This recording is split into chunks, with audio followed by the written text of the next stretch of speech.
Hi guys, welcome back to our YouTube channel. ಇವತ್ತಿನ special carrot palya. Carrot halwa ಅಲ್ಲ, confuse ಆಗಬೇಡಿ. So ಚಪಾತಿಗೆ ಚೆನ್ನಾಗಿರುತ್ತೆ. ನೀವು ಯಾವುದಕ್ಕೆ ತಿಂತೀರಾ ಅಂತ ಹೇಳಿ ಕಮೆಂಟ್ ಮಾಡಿ. ಸೊ ಕ್ಯಾರೆಟ್ ಪಲ್ಯ ಅಂದರೆ ತುಂಬ ಮಕ್ಕಳಿಗೆ ಎಲ್ಲ ಇಷ್ಟ ಆಗುತ್ತೆ. ಫಸ್ಟು ಸ್ಟವ್ ಆನ್ ಮಾಡ್ಕೊಳ್ಳಿ.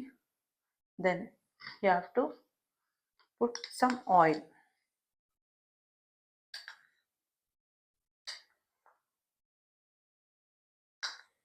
ಎಷ್ಟು ಬೇಕೋ ಆಯಿಲ್ ಹಾಕ್ಕೊಳ್ಳಿ. ದೆನ್ ಸಾಸಿವೆ,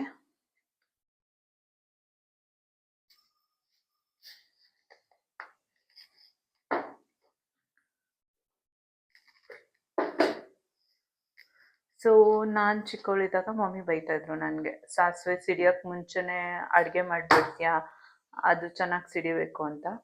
ಬಟ್ ಅದು ಸಿಡಿದು ಎಣ್ಣೆ ಎಲ್ಲ ಸ್ಪ್ರೆಡ್ ಆದರೆ ಫುಲ್ ಎಣ್ಣೆ ಎಲ್ಲ ಚೆಲ್ಬಿಟ್ಟಿದೆಯಾ ಅಂತ ಅದಕ್ಕೂ ಬೈಸ್ಕೊತಾ ಇದೆ. So then you have to add kadalebele. ಅಲ್ಲಿ ಚೆನ್ನಾಗಿದ್ದರೆ ಕಡಲೆಬೇಳೆ ಸೂಪರಾಗಿರುತ್ತೆ.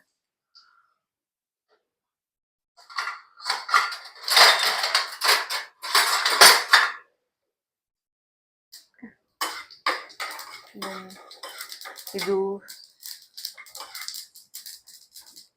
ಸ್ಟವ್ ಉರಿನ ಕಮ್ಮಿ ಮಾಡ್ಕೊಳ್ಳಿ. ಎಲ್ಲ ಆಲ್ರೆಡಿ ಸಾಸಿವೆ ಸಿಡಿತಾ ಇದೆ. ದೆನ್ 1 ಚಾಪ್ಡ್ ಆನಿಯನ್,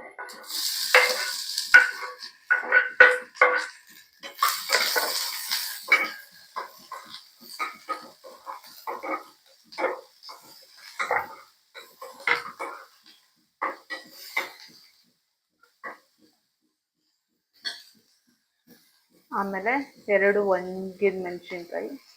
ನೀವು ಹಸಿಮೆಣಸಿನ್ಕಾಯಿ ಹಾಕ್ಕೊಂಡು ನೋ ಇಶ್ಯೂಸ್. ಖಾರ ಜಾಸ್ತಿ ಬೇಡ ಅಂತ ಹೇಳಿದ್ರೆ ಯು ಕ್ಯಾನ್ ಆ್ಯಡ್ 2, ಅದರ್ವೈಸ್ 4. ಆಮೇಲೆ ಈರುಳ್ಳಿ ಚೆನ್ನಾಗಿ ಬೇಯಬೇಕು ಅಂತ ಹೇಳಿದ್ರೆ you have to add salt. ರುಚಿಗೆ ತಕ್ಕಷ್ಟು ಉಪ್ಪು. ಓಕೆ, ಇದು ಚೆನ್ನಾಗಿ ಫ್ರೈ ಆಗಬೇಕು. ಈರುಳ್ಳಿ ಗೋಲ್ಡನ್ ಕಲರ್ ಬರೋ ತನಕ you can fry like that.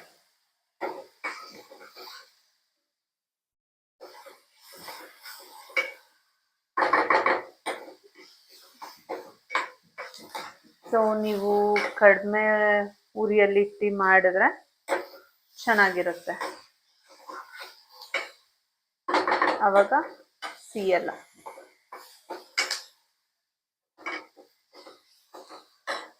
ನಾನಿಲ್ಲಿ 3 ಕ್ಯಾರೆಟ್ನ ತುರಿದಿದ್ದೀನಿ.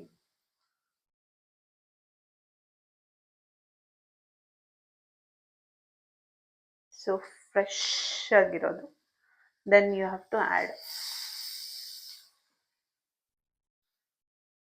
Simple and tasty breakfast.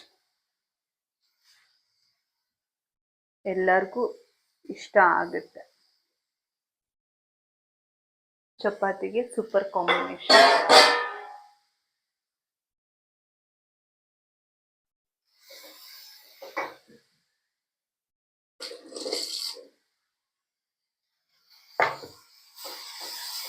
ಆಮೇಲೆ ಒಳ್ಳೆ ಮಿಕ್ಸ್ ಕೊಡಿ.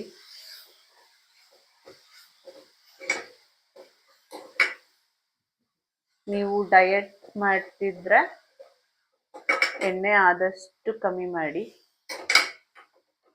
ಎಣ್ಣೆ ಹಾಕೋದೆ ಇಂತಕ್ಕೆ ಚೆನ್ನಾಗಿ ರೋಸ್ಟ್ ಆಗಲಿ ಅಂತ ಹೇಳಿ. ಸೊ ನೀವು ರೋಸ್ಟ್ ಮಾಡಬೇಕು ಅಂತ ಅಂದರೆ ಕಮ್ಮಿ ಫ್ರೈಯಲ್ಲಿಟ್ಟು ಚೆನ್ನಾಗಿ ರೋಸ್ಟ್ ಮಾಡಿ. ಸೊ ಇದು 15 ಮಿನಿಟ್ಸ್ ಅಲ್ಲೆಲ್ಲ ಆಗೋಗುತ್ತೆ. ಕಮ್ಮಿ ಉರಿ ಇಟ್ಟರೆ. ಜಾಸ್ತಿ ಉರಿ ಇಕ್ಕಿದ್ರೆ 5 ಮಿನಿಟ್ಸಲ್ಲೇ ಆಗೋಗುತ್ತೆ. ಬಟ್ ತಳ ಸಿಯುತ್ತೆ. ಸೊ ಇದು ಬೇಗ ರೋಸ್ಟ್ ಆಗೋಗುತ್ತೆ. ಚೆನ್ನಾಗಿ ಮಿಕ್ಸ್ ಕೊಡಿ. Taste important. ಯಾವುದೇ ರೆಸಿಪಿ ನೀವು ಮಾಡಿದ್ರು you have to taste it. ಆಮೇಲೆ ಏನಾದರೂ ಕಮ್ಮಿ ಆಗಿದೆ ಅಂತ ಹೇಳಿದ್ರೆ you can adjust it.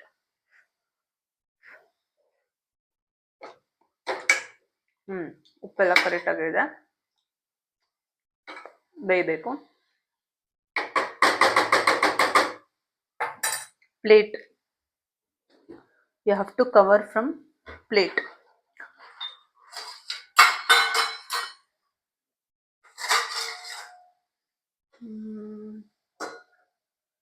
Okay, so cook ಆಗ್ತಾ ಇದೆ, ವೆಯ್ಟ್ ಮಾಡಿ. ಓಕೆ, ಯಾಕೆ ಪ್ಲೇಟಿಂದ ಕವರ್ ಮಾಡಬೇಕು ಅಂತ ಅಂದರೆ ಅದು ಬೇಗ ಕುಕ್ ಆಗಲಿ ಅಂತ ಅಷ್ಟೆ. ಇನ್ನೇನು ನಂಗೆ ಗೊತ್ತಿಲ್ಲ. ನಿಮಗೆ ಏನಾದರೂ ರೀಸನ್ ಗೊತ್ತಿದ್ರೆ ಕಮೆಂಟ್ ಮಾಡಿ ತಿಳಿಸಿ. ಓಕೆ, ದೆನ್ ನಾನು ನೆಕ್ಸ್ಟು ತೋರಿಸ್ತೀನಿ ಹೆಂಗೆ ಇರುತ್ತೆ ಆಫ್ಟರ್ ಕುಕಿಂಗ್ ಅಂತ. ಆಮೇಲೆ ಇನ್ನೊಂದು, ಪ್ಲೇಟ್ ಮುಚ್ಚಿಬಿಟ್ಟಿದ್ದೀವಿ, ಹೋಗ್ಬಿಟ್ಟು ಟಿ ವಿ ನೋಡ್ಕೊಂಡು ಕುತ್ಕೊಂಡ್ಬಿಡೋದು, ಅದೆಲ್ಲ ಮಾಡಬಾರ್ದು. You have to show your dedication towards cooking. ಅವಾಗವಾಗ ತೆಗೆದು ಮಿಕ್ಸ್ ಮಾಡಬೇಕು, ಸಿಯಕ್ಕೆ ಬಿಡಬಾರ್ದು. ಹಂಗಂತ ಜಾಸ್ತಿ ಲವ್ ತೋರಿಸ್ಬಾರ್ದು. ಓಕೆ, ಅದು ಕುಕ್ ಆಗುತ್ತೆ, ಟೈಮ್ ಹಿಡಿಯುತ್ತೆ. ಓಕೆ,